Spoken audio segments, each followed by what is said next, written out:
If you haven't heard about Anchor, it's the easiest way to make a podcast. Let me explain. It's free.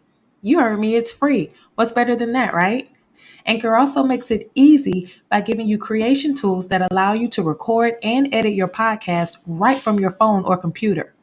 Anchor will also distribute your podcast for you so it can be heard on Spotify, Apple Podcasts, and many more listening platforms. Best of all, you can make money from your podcast with no minimum listenership. It's everything you need to make a podcast in one place. Download the free Anchor app or go to anchor.fm to get started so that your voice can be heard.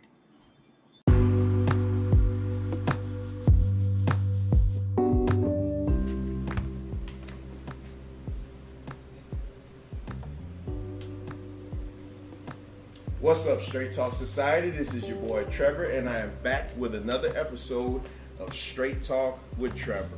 Before we get into tonight's episode, I need to get a little bit of house cleaning out of the way. Funniest thing happened to me when I started this podcast. If y'all remember back to my first episode, I said I didn't care if I had 5 listeners or 500 listeners.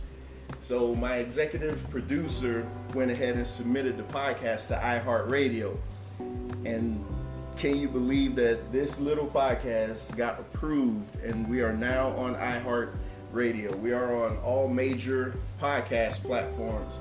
I cannot believe that, and I thank all my listeners for that support. And I also have a new email address for if anybody wants to leave me a review on the podcast or any criticism, because you know I always want to smoke. Anybody who wants to criticize anything I say, or anyone who wants to set up a debate, who wants to debate me about anything that I say, you can send the email to straighttalkwithtrevor@gmail.com. Again, that's straighttalkwithtrevor@gmail.com. Tonight I just want to read a review that I was sent off of my last episode, Love and Pride from a Male Perspective. Getting a lot of great reviews on that episode. I think when I talk about like homosexuality, people really listen to me because they know I'm coming from that perspective where I used to be a prisoner of the Christian church, like I say. And now I kind of did a whole 360 on my feelings toward homosexual people. And I'm getting a lot of great reviews for the conversation that I had with Kevin last week. And I will definitely have him on the show again. So I just want to read a review before I get to my guest tonight. And it reads as such. Hello. Just wanted to give my review on the podcast featuring Kevin Johnson. All I have to say was that it was very authentic and very powerful. These types of conversations are so much needed. What made it even more powerful was simply that it was a conversation between 2 different black men. I love the freedom you display from asking questions directly and having real conversations that are not scripted. Kevin was so honest and straightforward and spoke from a place of healing that was so heartfelt. We need to have more honest conversations like this, and it's refreshing to hear it from 2 different points of views, where anyone can relate one way or the other, whether gay or straight. I love what he said about, pardon my language, fuck boy, and I hope it will register to both male and female listeners because it was honest opinions. I love the advice he gave about walking your truth and authentic self. In addition, I look forward to more discussions on love and pride from a black male's perspective. Thank you for having a platform that allows such a discussion and straight talk. Much blessings to you and continued success on your podcast. And that comes from Joyce N. Joyce, I thank you and appreciate that feedback. I already reached out to you personally to thank you, but without further ado, if you're ready, I'm ready. It's time to talk straight. Tonight in studio, I have a special guest. Too many times in this society, black men get forgotten. Black men, we suffer a lot as black men. And we have hardships, we have pains, but it seems like all people ever want us to do is just be strong. We just always got to be strong. We can't cry. We got to always have that Superman cape on. And tonight, I want to dedicate this show to redemption stories. I want to dedicate this show to that man that's out there that had life just take a big shit on him, and he never allowed it to keep him down. He looked up, he reached up, and he made something of himself. So tonight, I want to spotlight a redemption story. And I do have in studio with me, and this is a gem because I just thought I was going to have a brother in here, but his wife came along. So if she wants to chime in, she can. But I got Ben and Latrice in here sitting in the studio. Now, you know how we do it. I don't have no script. So we're just going to go. The one thing I will say with Ben, I do know him. And I'm not going to tell you how I know him yet because that'll kind of jump ahead of the story. But I heard a lot about him, and I saw a post on Facebook, and it said something about in this society we're so quick to give transsexuals like basically all the benefit of the doubt, but a black male, you know, we won't a felon. You just cast him out, something to that effect. And I thought about that, and I was like, damn, you know, that's some powerful words, man, because so often we just cast the black man out. And again, you know, on this show, I only talk about black people because I'm black and I like to uplift my people. That's just how I do it. So in studio, I do have Ben in here, and I just want to start by saying this. How you doing? I'm good, and yourself? I'm fantastic. How you doing, Latrice? I'm great. And yourself? I'm good. Y'all just want to make sure and just talk up in the mic. So you did send me a little bio about yourself just so I'm not totally blind in this thing. And I read, so first of all, I read that you graduated in 1999. So you graduated a year after me. That's correct. And you were on the straight path. So you could have went to basically any HBCU that you wanted to, but something happened. Just like most black boys, we come to a point in life where it's that transition period. You go one way or you go the other way, but life always pulls at you. So just explain to me what happened right when you got out of school. Class of 1999. What school do you go to? Blanche Ely High School. Ooh, now that should kick you out of here. Oh, it's all good. But pretty much what swayed me was that, you know, I chose the streets over education, over going to college. Reason why, because I felt this, if I was being forced to not be me, meaning that going to college would have pretty much, you know, somebody wanted me to go to college, like the parents. You know, your parents always want you to do the best and want you to be the best at everything or whatever, you know, which is cool. You expect that, you know, but I felt like I was being pressured into doing something they wanted me to do versus something I wanted to do. Not saying that I wanted the streets, but my quick thinking, my self-thinking led me to the streets. So what about the streets? What about the streets pulled you in? Marijuana, cocaine addiction. Well, hold on. I want to back up a little bit because whenever I talk to young black men, I always ask them one thing first of all. How was your family life growing up? Family was no family. Both parents in the house? No parents out there. Not both parents in the house. Divorced when I was maybe 3 or 4 years old. Who did you live with? Between father, mother, grandparents, you know, really not stable. So so what I'm driving at is how involved was your dad in your life? Not too much, you know, not too much.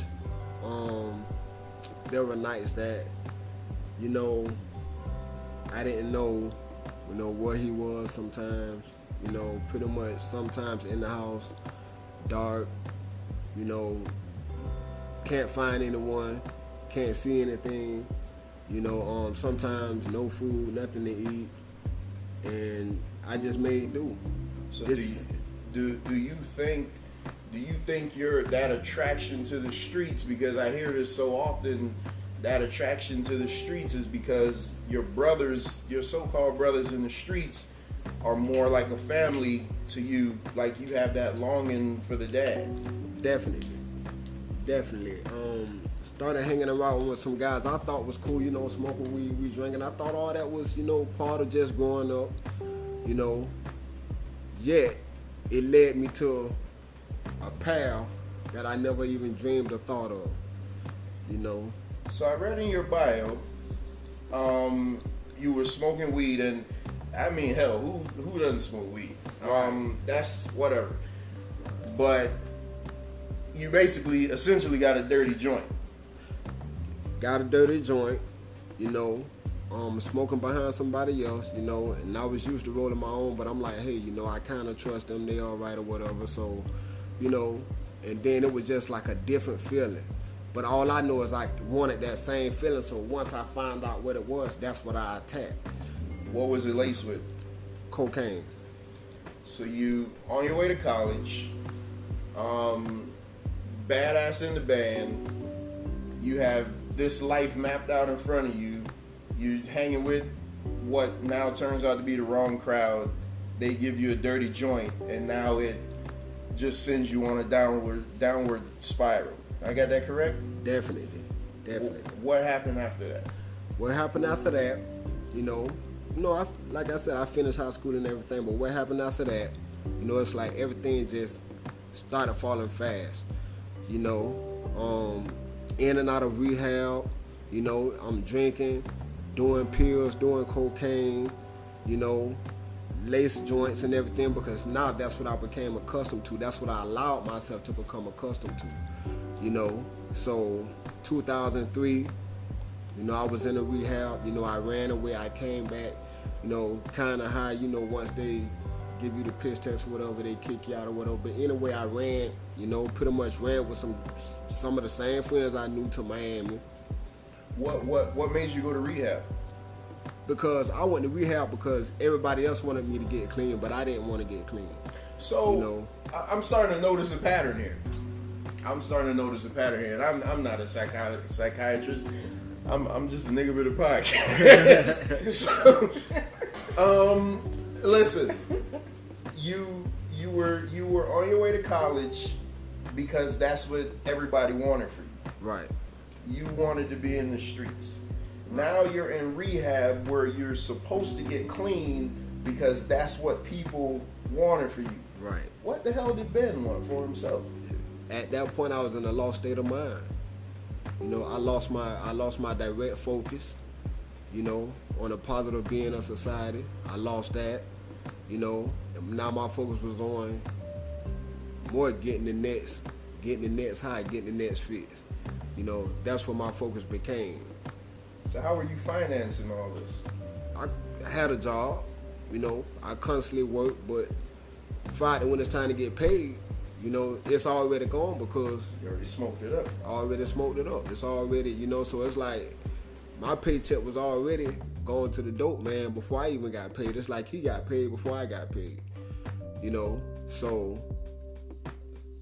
now your wife is sitting right next to you, and did you ever know any of this? Yes, he told me the whole story prior to us meeting. Gave me the whole rundown about his whole life and what he'd been through. Yep.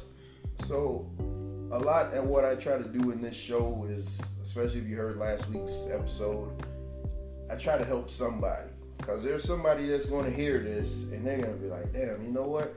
I've been dealing with the same thing. Now I feel like I can go forward. What in you, hearing that story, made you want to be with him still? Because here we have a man that's in and out of rehab, and he didn't even finish rehab. He ran away from rehab. So right then and there, you could say, well, he's non-committal. He doesn't commit to anything to make himself better. What about him made you want to even give him a chance? Because at the point when we first met, I was going through a tradition too in my life with change. And so I decided, like, you know, I'm going to just give him a try, give him a chance. He wasn't a typical man that I was used to dating. I was used to dating the drug dealers, not the man that been not the guy that's using the drugs. But he seemed so genuine and just so sweet and kind, like somebody I had never met before. So it was like I was so intrigued to, like, let me just give him a chance, because he was so different from the type of guy that I had ever dealt with. I was used to thugs, but he was like more gentle. So you were hurting at the same time too. Right. I had been in some hurt relationships. Okay, so this is straight talk, so I always just lay everything out. Black women have the tendency to try to do the reclamation project, where they find a broken man and they feel like, I'm going to be the one that's going to turn him around. Was it that, or was it just genuinely something just clicked? It was genuinely something that clicked. It was really not that. It was just definitely genuine. It was just a point in my life where I was, like I say, I was changing from the type of people I was dating, and he came along, and he was something different, just a different experience. So I gave him a try. So, okay. So you say around 2003, you were in and out of rehab. You did time in jail. Yes. How did that end up coming about? I was living in Miami. You know, I was working, you know, labor pool, staying with the same guys, you know, in Miami. So still had the drug habit. Still had the habit. You know, that hadn't left. So I go to work, you know, one day we doing a building. We working inside of a building, we ripping up floors. So I didn't have on steel-toe shoes. I just had on regular boots. A nail got stuck in my foot. I didn't go to work that next day. I just stayed to the house, resting and relaxing and everything. So the following day after that, I go to work, but I get a call. So I get a call stating that, you know, that I'm wanted in Broward County for a burglary, you know, for the day that I was at work. You know, instead of me going to, if I would have went to the hospital, I would have had evidence. You had an alibi. I would have had an alibi. Well, he was at the hospital at the time you say he committed the crime. As God is my witness. I even told the detective, when he called me down, I said, I already know what it is. They're going to lock me up. I had already had it in my head. You were in Miami. How you got accused for something that happened in Broward? What happened was somebody, you know, that knew me or whatever.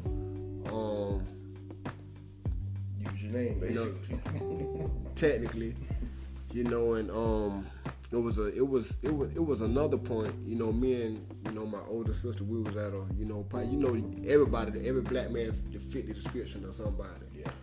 You know, so we at a party somewhere. You know, and then next thing I know, I just solely fit the description. You know, I had on the same exact color, but the different format. Like, they had on, like, white pants, black shirt, but I had on, you know, white shirt, black pants. But it doesn't matter, you black. So that's the description. You know, but I go to jail. I didn't get out until, you know, right before Thanksgiving in 2003. How long did you do in jail that time? This was like 4 or 5 months, just in the county jail, going back and forth to court, but they finally let me out on ROR. You know, so in 2000, I'm going back and forth to court between 2003 and like 2004, the beginning of 2004. I take 2 years probation, followed by 6 months community control, followed by 2 years probation. So were you two together during this time? No. So y'all didn't even know each other then? No. So you nowhere in the picture yet? No. Nowhere in the picture. So, okay, so you in jail, you go to jail, you're on probation, then what? You didn't have that epiphany where you say, I gotta get my shit together, I need to change my life. Still not changing. Still not changing. It's the insanity and it's the disease of the addiction of drugs. And still doing drugs during that time. Still doing drugs during that time. Every time I go, I know I'm taking a piss test. Violate. You know? So I finally violated for the 4th time. You know, I went to court, they couldn't find a warrant. So I guess you know, I'm on the next Greyhound in Tallahassee. So you're on the run now? Yes, definitely. Wait a minute. And I'm definitely on the run. So here we have somebody who could have been at any HBCU playing in the band. Now you basically going to Tallahassee, but not to go to school. Definitely. You on the run now. Yep. What happened with that? I go to Tallahassee. I went to Tallahassee, but I was living in Georgia. You know, it's like right on the borderline where I was at. So had a job, making good money every week. You know, saving money because I knew it's gonna come that time where I'm just gonna You gotta go to jail. Exactly. Yeah. So I'm saving money and everything, doing what I have to do. So I get into a fight in Tallahassee, Leon County. Worst place. They come, you know, they run my name and everything. So even while they running my name, I'm taking my last drink, you know, I'm doing my last little bit, you know, whatever. But actually, prior to that, let me back it up. Prior to that, I had already made a decision that I had quit. I was just drinking. Like, as far as the pot of cocaine I had done, I woke up one day and just was tired. How? You know? Because I hear people say that you can't quit stuff cold turkey, especially stuff hard like that. I used to be a heavy drinker back in the early 2000s, and one day I just woke up and said, I don't want to do this no more. And I didn't drink for 4 years straight. So I think the drinking is easier, but when I know people that are hard down addicted to drugs, how did you just wake up one morning and say, that's it, I don't want to do this anymore? I got tired. You know, I just got mentally tired. I got tired of being tired, you know, of being sick and tired. I got tired of mentally draining myself. No sleep, going to work, you know, in the hot sun, draining. Blowing all your money too. Blowing all my money, can't keep a dime. You know, and it was hard, you know, so I just had an entire 8-ball in front of my face. I'm looking at it. I say, you know what, that's it. Balled it up, flushed it down the toilet, locked myself in for like 7 days straight. Only time I came out was to use the bathroom, and that was it. And what year was this? This was 2005. This was 2005. 2005. And how long did you stay clean for? I've been clean since. Oh, that was it? Yeah, that was it. I've been clean since. Hold on. I've been clean since. Hold on. So you mean to tell me one day you just woke up and you just said, I don't want to do this anymore? Yep, that was it. And you flushed the 8-ball down the toilet? I flushed it down the toilet as if it was a roach stepped on. And you never looked back. No weed, no type of narcotics. I be a little weed every now and then. And again, everybody smoke weed. But when it came to that, that's what really was bringing me down. The hard stuff. Once that was it. I'm not gonna say it was easy, cause like I said, I locked myself in the room. But in my mind, I said, you know what, that's it. But I know if I gave myself enough time, like if I just would have put it down today and go back out there tomorrow, I know what I'm grabbing. I had to give myself time. You know, lock myself in 7 days. You know, drinking water, eating, and everything. Of course, you gonna have the sweats, you gonna have the nicks and everything, because now your body is doing without something that it was used to. What led you to take those steps? Because watch where I'm gonna go with this, because you listen to my show, you know I'm very controversial when it comes to God. Right. And so as black people, everything is God. We put everything on God, whether it's good or bad. We take the ability from ourselves to be able to do anything on our own. It's like, oh, I got a new car, is God. Oh, I got a house, is God. You know, it's like every single thing is not that, man, I worked my behind off, got my credit good, stuff like that, save my money. It's like everything is God. In this case, this had to be God, because you ran away from rehab. Right. So rehab is the place that you're supposed to go to that's supposed to get you clean. You ran away from rehab, and you basically took 7 days and got yourself clean. Got myself clean on your own. You think there was some type of divine intervention there? Hey, listen, I knew had it not, you can say you don't, because you know me. It had to be, because had it not been, I had already envisioned how I was gonna die. I was gonna overdose, and prior to that, you know, I had coded out 3 times. Technically, I was pretty much out of them. So I knew from that experience, had I not just got in my man, you can say I could be doing the line 9 saying I need to quit, I need to quit, I need to quit. But until you get people out of your head and you say, okay, this is what I need to do for me because I'm tired, that's what it was. Latrice, you sitting here looking at him. You knew all of this? I knew all of this. And y'all still got together? We still got together. Okay, I'm gonna get to you on that. But so no more hard stuff now. No more. So we're done with the hard stuff. Done with the hard stuff. So where did your life take you next? I was in a fight. I was in a fight in Tallahassee. You know, they came around my name. I was just drinking, finishing up my drink or whatever. Lieutenant pulled up. Said, did you call it in or whatever? Yeah, they called it in. They wait for a name to come back. And I already know what time it is. So I went to this is like a year still, like this like a year. I had already been clean a year and some change, you know, before this even happened from the hard stuff, but I'm still drinking the alcohol.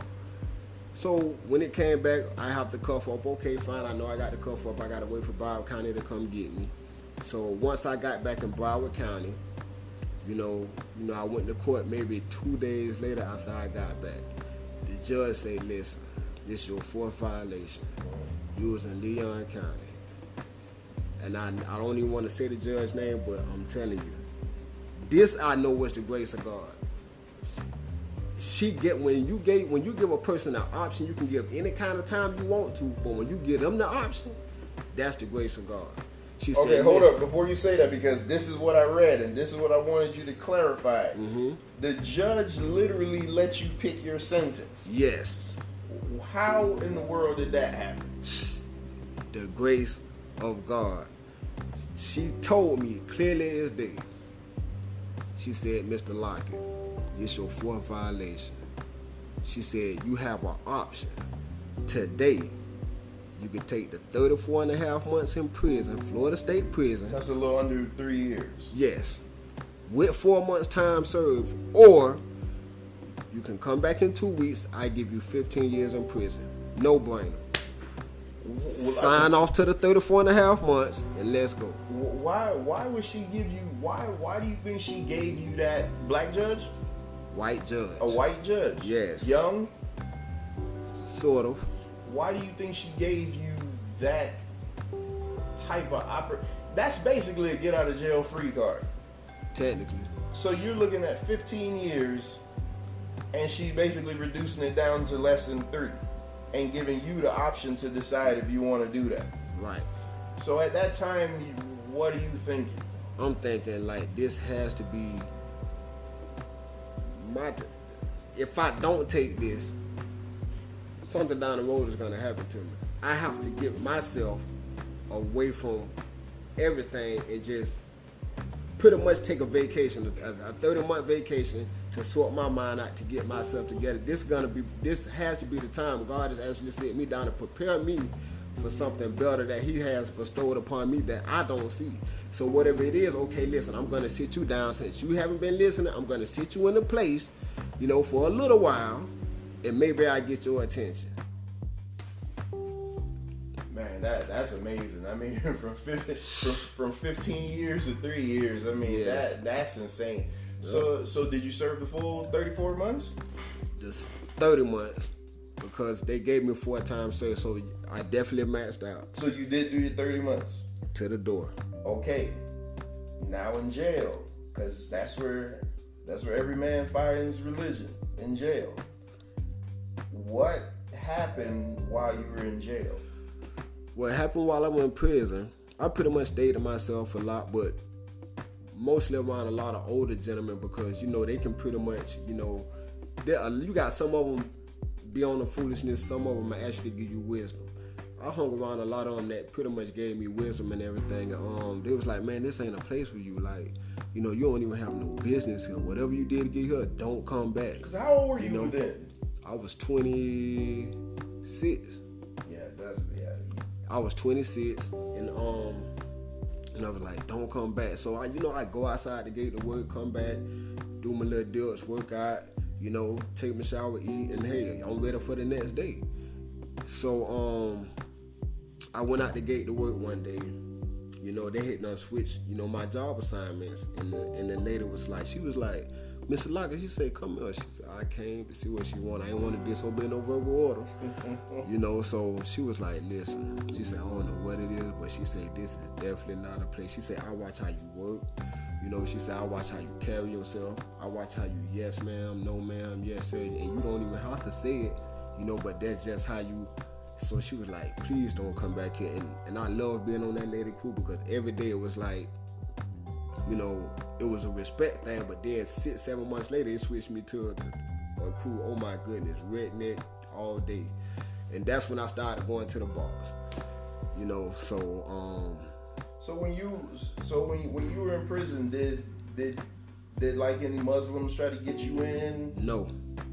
No Israelites, nobody tried to get you to come join them? No. When being in prison, pretty much prison, what's in prison is the same thing on the streets. It's what you attend to accept. If you can come in there and be like, hey, bro, you could be a Muslim right here, Islam right here, it could be God right here. You got both of them on your shoulder and God straightforward. It's what you choose. It's how you carry yourself. It's what you base yourself on as to how people will approach you. So if you go in, you may not make it a day. But if you go with a different mindset, listen, this just my foundation. This is just my stomping ground. This is preparing me to do something better for when I get up out of here. So now when I get up out of here, which when I did, I drank a little bit and all that, none of the hard stuff, but I came out with a purpose. Okay, listen, I'm gonna work a little bit. I got to save me some money. I eventually want to start my own business. Okay, you get out. Mm-hmm. Are you getting close to getting out? What are you thinking? What are you telling yourself that is saying, I'm not coming back here? Like, what am I going to do when I get out? Were you in contact with your dad? Like, was he saying, well, you can come stay with me, or how was that? No. Did you? Okay, let me back that up. Did you have a support system? Were your family coming to visit you and stuff like that? No visits. No visits. No visits. And so how? Okay, no visits. So how was the support system though? Through letter, I got a letter every now and then. My grandmother, sometimes I call, she answer the phone. We talk, but I didn't want to call her too much because I know what her financial means and everything. So we talked every now and then, and nobody wanted anything to do with you because they think you're a crackhead. Right. That's what we do to our family members that we think are crackheads. Hey, you can say it. We know that. You do. Right. When you have family members that, they're on that stuff, you don't want nothing to do with them. You love them from a distance. Right. And so that's how it is. It's tough love. So you get out. Mm-hmm. What's next? I get out, go stay with mom. They pick me up from the Greyhound station or whatever. Everything fine and dandy. As I said, I drinking and everything, I started that, but yet I still have a purpose, so I hung out with my sister and everything, and then okay, now it's time to find a job. I met my wife in October 2010. Okay, so let's stop right there. So you get out of prison when? October 21st, 2009. Okay, so you got out of prison 2009, and a year later you met Latrice, basically. Yes. Okay. How did you guys meet up? On Facebook. I hit her. I went in the inbox. Of course it's on Facebook. Of course it's on Facebook. But I explained to her. I didn't make myself seem like I had all this kind of money and all. I let her know. Listen. Why did you feel you had to come to her like that though? Because that's a natural defense for guys. We always come and be like, look, I don't have all the money and everything, but I'll treat you good. That's normally what we come with. Right. what made me come because just to be openly honest. Like I didn't know she dated all these dope dealers and all that, but I just had to be honest with me because, you know, that's just how I feel. You know, like okay, it's either come correct, don't come at all. Because when you go to saying you got all this money, when it's time to show that stuff and you don't have, that's gonna even now you lied to me. Yeah, now I can't trust you. Yeah. Know what I'm saying? So hey. So you used to having basically somebody who could take care of you. Right. Now you have somebody who can't take care of you. So you guys met in 2010. Yep. And so now, I mean, let's keep it real. It wasn't all roses, I can assume. No. So now, how soon did you tell her your past? Right away. Pretty much. So he just came out and told you, like When right you away. introduced me, before you introduced me to your mom, you let me know. Right, because even my mom's the type of person that when you tell her no, everything you done in the past, she gonna tell whoever you with. So I was like, you know what? Let me jump out ahead of this. And it came to that point one time. Oh, did you know he used to do this? Did you know? Yeah, he already told me that. So instead of trying to make me look dumb and foolish, kind of backfired. He said it But before relation, you know, before we had anything, he explained his whole past. yeah, you So, know. so when you hearing this now, so like you said earlier, you went from the guy selling the product to now the guy that was using the product. Right. Like what's that like? They though? used to use the product. Well, yeah. Like you said, yeah, that used to use the product. Like walk me through that because like that got to be a big 360 now. That's got to be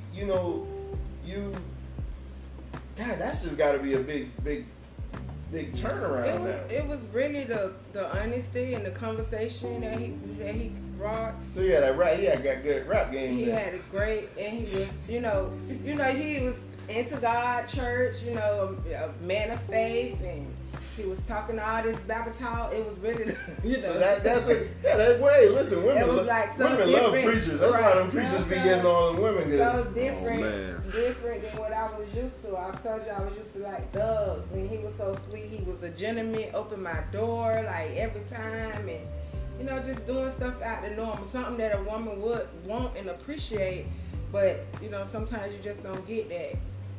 And he was like all of the different stuff as I was going through my transition and trying to find something different that I was not accustomed to and trying it out, and that's where it went.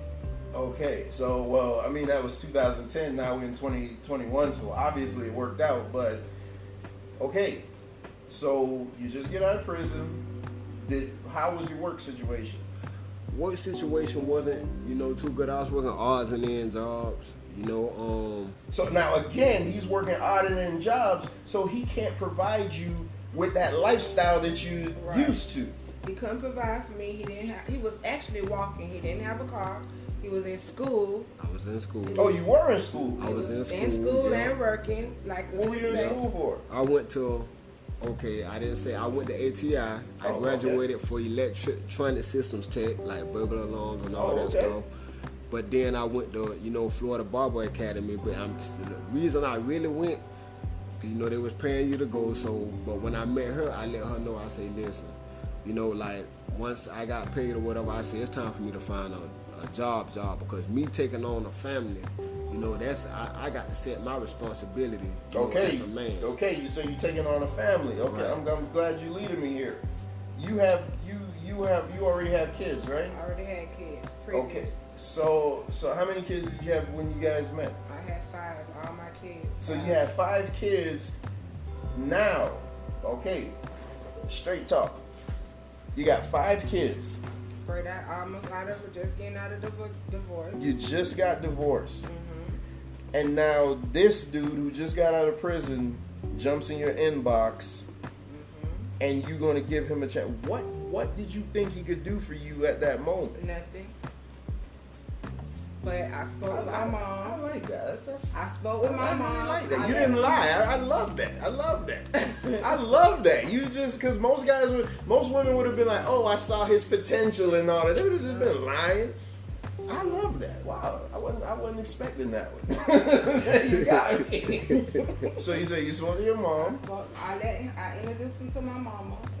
And she said the same thing to me, like, Teresa, he seems to be a really good guy. You know, you should give him a chance. Because at first, too, when I told my mom, I was like, he ain't got nothing. You know, he can't do nothing for me, really. I got kids, I was in the process of... You don't want to struggle again. Right. So my mom was like, but he seemed like a really nice guy. I said, he is very nice. But, he just said he just got out of prison recently. And, sometimes how they be talking. But, I'm... That rap game. Right. But he one thing he made was a promise when he ever... get situated and get on his feet, that he was going to take care of me. And he stuck to that promise to this day. Now, one thing I can say... That was 11 years ago. One thing... And now y'all hear this. Y'all hear her talking now. She didn't want to go. She didn't want to come on here. He's a good dude. Ben is a very good dude. And, we don't have our ups and downs, which is every marriage go through in a relationship. But our good definitely outweigh our bad. I could truly say that. And a lot of times the way I like to look at it is, if it ever gets so bad to a point where you start thinking like, oh, I don't want to be with this person, you got to ask yourself a question: could I honestly see myself living without this person? And most of the time it's no. And then you just try to work it out. I mean, it's unless it's like craziness, but most stuff you could work through.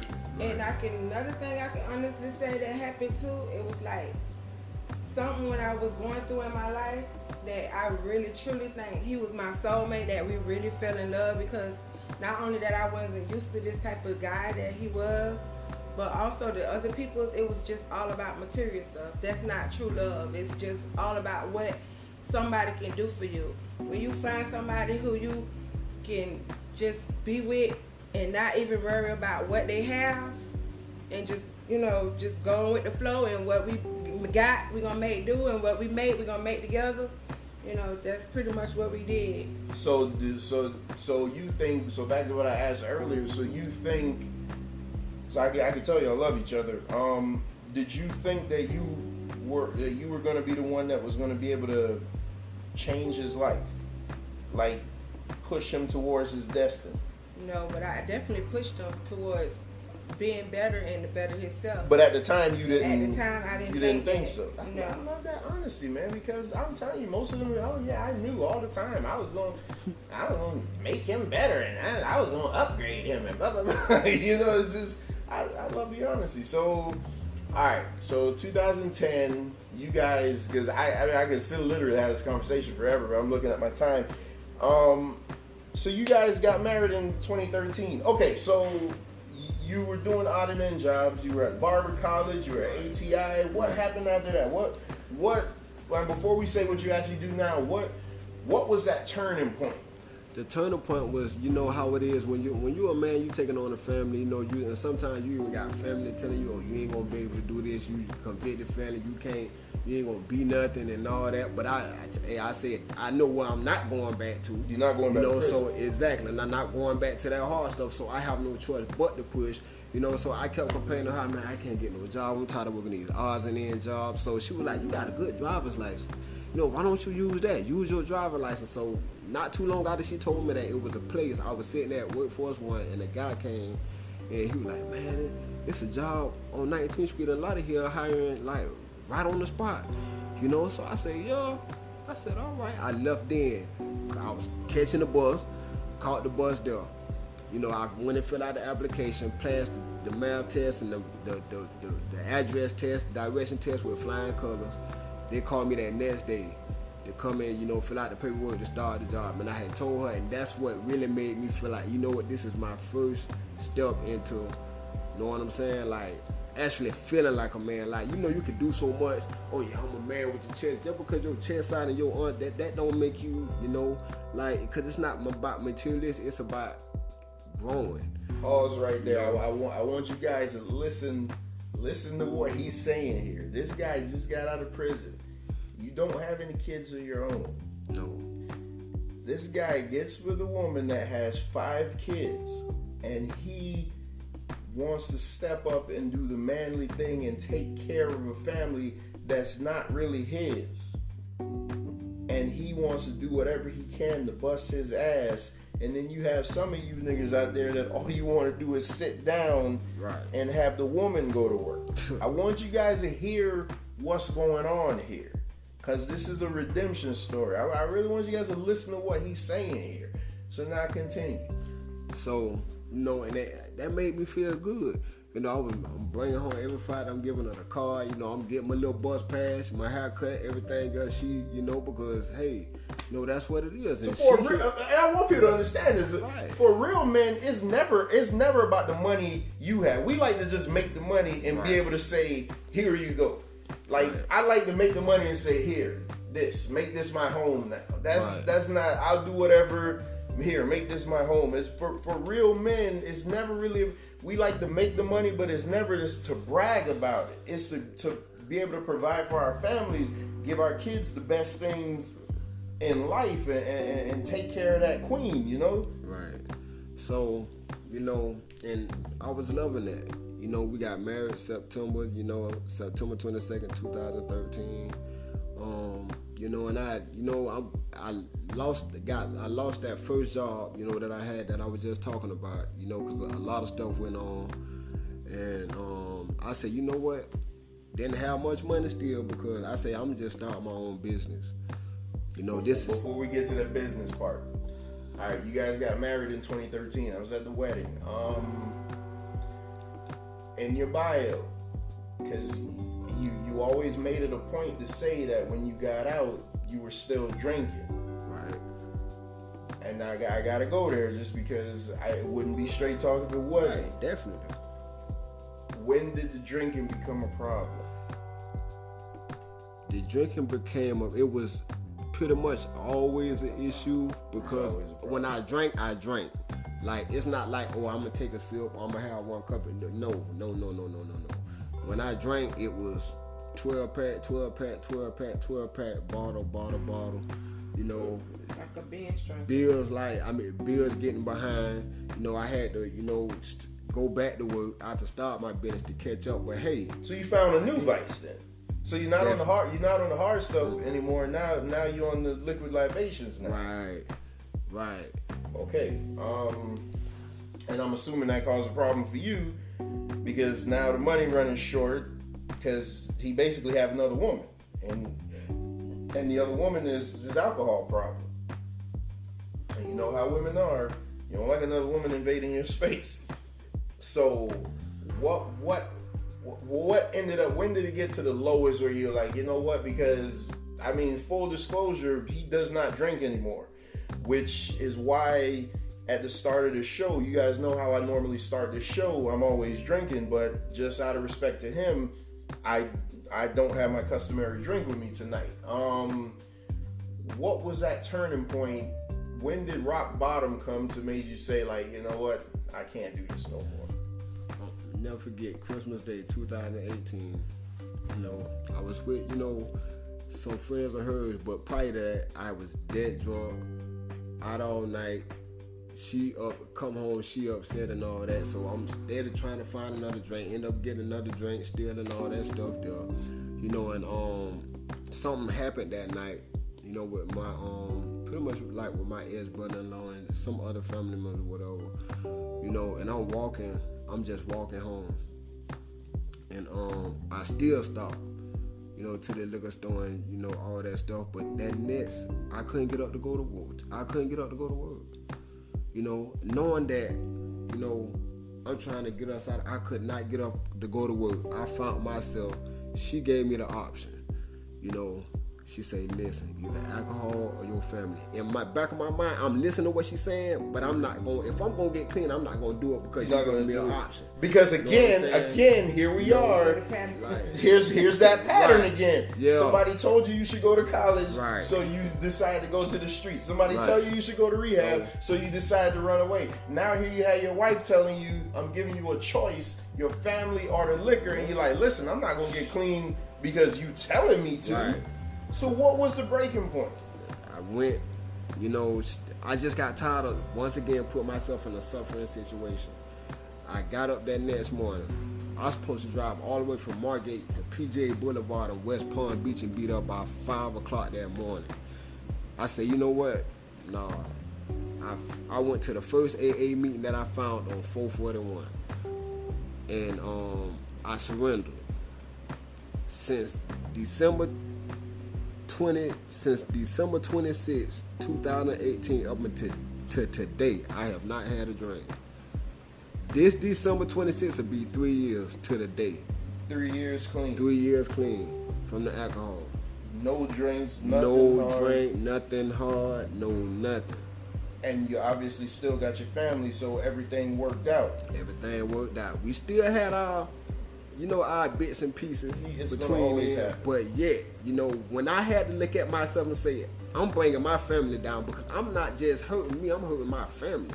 Once again, you got to get a conscious decision to say, okay, you know what, man, I'm just tired. Whether I lose my family or not, I got to be tired. They can go on and move. Okay, we leaving you. Okay, fine. I'll sit here and drink myself to sleep, or am I tired? So they could have packed bags and left. I either would have sat there in my mess or still had my, I'm just tired. So you know what? It's time to change something. So these things got to be longer. Did you ever at any time think about saying, well, the pressure's too much, I don't want to do this anymore, I'd just be better off dead? Did suicide ever cross your mind? At one time it did, but I'm like, that's not gonna solve nothing. To me, that's the coward way out. That's the easy way out. You don't want to deal with nothing in life. Life gonna happen, regardless. The bills overpiling, the dealing with people. I'm self-employed, so I deal with some crazy people on a daily. Then you're just gonna leave more stress on your wife. Exactly. And your kids. So that's not an option. It's always a way out. But instead of talking to somebody, listen, sometimes I have to call her. Listen, I done had a bad day. I'm going to tell you what happened the day before I even get home. Oh, don't worry about it. It's going to be all right. She encouraged me back to my mindset. Okay, you know what, man, let me just go do these other few more properties and then, I'm going to come home and it's going to be all right. But picking up a drink is not an option. What I do sometimes? You know what I do for a living. Right. I work in a very strenuous job, and I work with a bunch of morons. And a lot of times when I come home, I just sit in the parking lot for like 10 minutes. I just sit in my driveway for about 10 minutes. And it's not me saying I don't want to come home. What it's saying is, let me detox and get all the mess off of me so I don't go home, I don't go inside and project it on my wife and my daughter. So I feel you with that, man. Sometimes you just go take on another job just so you could get the stress out. So we have it now because now we have a story where a guy basically hit rock bottom, but this story does have a happy ending.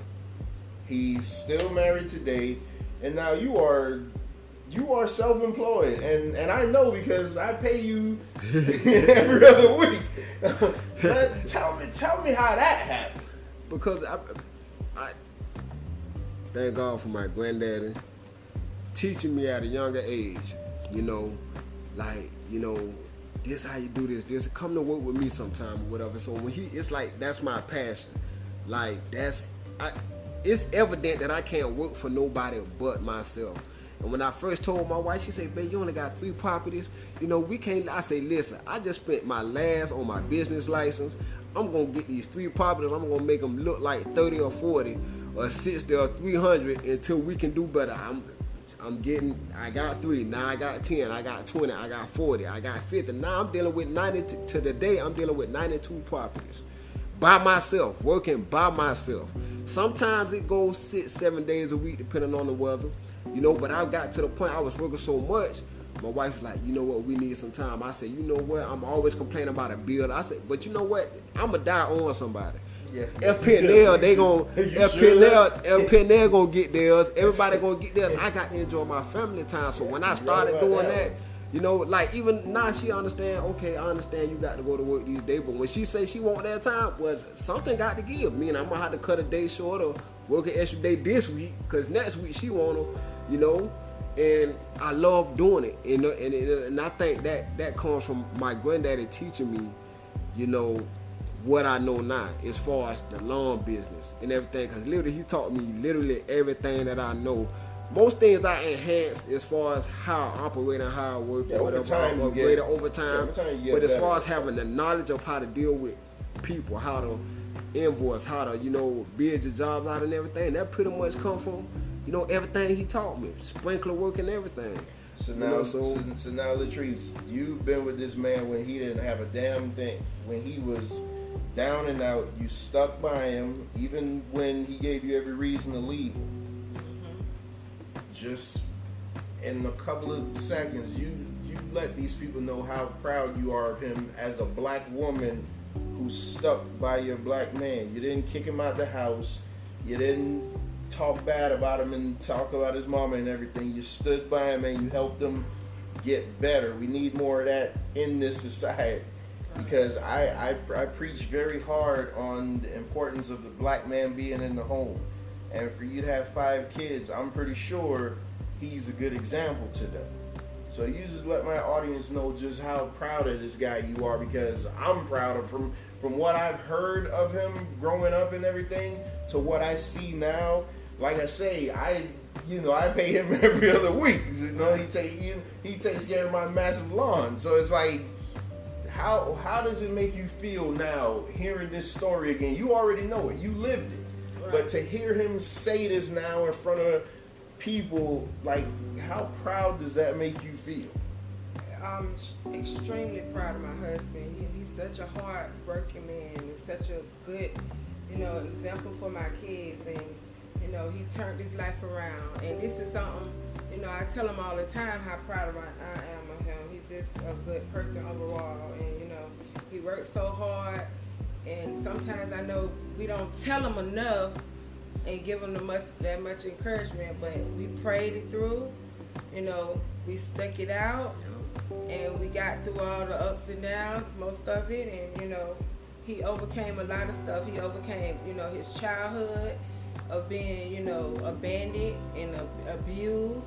He overcame prison life, and and he still managed to grow his own company, and doing very good at what he do. And he's also added to it lawn maintenance and gardening, and he's just doing so good overall, and I'm very proud of him. I'm so glad and happy that we stuck it out and made it through by the grace of God, and and we still here. That's awesome. And I feel like we gonna still be here, like, to the end. That's awesome. Right. I see my time running out on me, but what you wanted to say something? I never forget, in February 2012, she had started working, and she was like, well, what we gonna do and everything. I said, listen, I said, if you want to go back to work, you go back to work. If you don't worry about it. So, she, I'm helping her grow her business with candy apples and all that stuff. But then, it's literally been nine years. We've been, because I can't do it without her, so I have to say we. Even though she hasn't been working, but, holding down the fort. Yeah, you know what I'm saying? Yeah, like, holding down the fort. Like, because it sometimes it weighs on a man. Right. But she keeps me like, what? I ain't worked in such and such, but don't worry about it. Like, let me put that on me. That's what I'm out here for. You worry about home. I'm going to worry about out here, and I'll worry about home when I get home. And that's, you know what I'm saying? So that's why I thank God, for my wife. Like the tables turned. Right. He wasn't working in the beginning, and now I'm not working in the end. And now you reaping the benefits of his hard work. Listen, this is what this show is about. You guys know sometimes I get really reverent and I talk a lot of crap, and it's all fun. That's what I do. But ever since this new season came out, I wanted to focus it more on doing sit-down interviews, because I think that I excel in the interview format, and I think I can get to more people that way. And this was a story that I wanted to touch on for a long time, and I'm so glad that they did come into the studio to record this with me. Real quick, I got 30 seconds. Go ahead and plug your business. Let everybody know. It's BNT Complete Lawn Care Specialist, LLC, pressure cleaning, lawn maintenance, hedge trimming, fungus fertilizer, weed control, detailing, hey, we do it all. You know, so you can reach out to me 561-654-6055. You know, anywhere between 9 and 5. I do have office hours. You know, so call me anywhere between that time. I give you the best consultation I possibly can get, and we can see how we can assist you in helping your lawn be the best green lawn in the city of wherever you at. So. And then you got Teresa Sweets and Treats. You can reach me at 954-464-0916. And I do shirts, balloon arches, all kind of treats. And that's pretty much it. Well, there you have it. You have another success story. And I thank you guys for tuning in to this episode of Straight Talk with Trevor. And before I go, I always leave you with words of wisdom, and nothing's going to change. I leave you with this. Always seek out the truth for yourself, because if not, you'll be a victim to other people's interpretations of it. And with that, I say peace.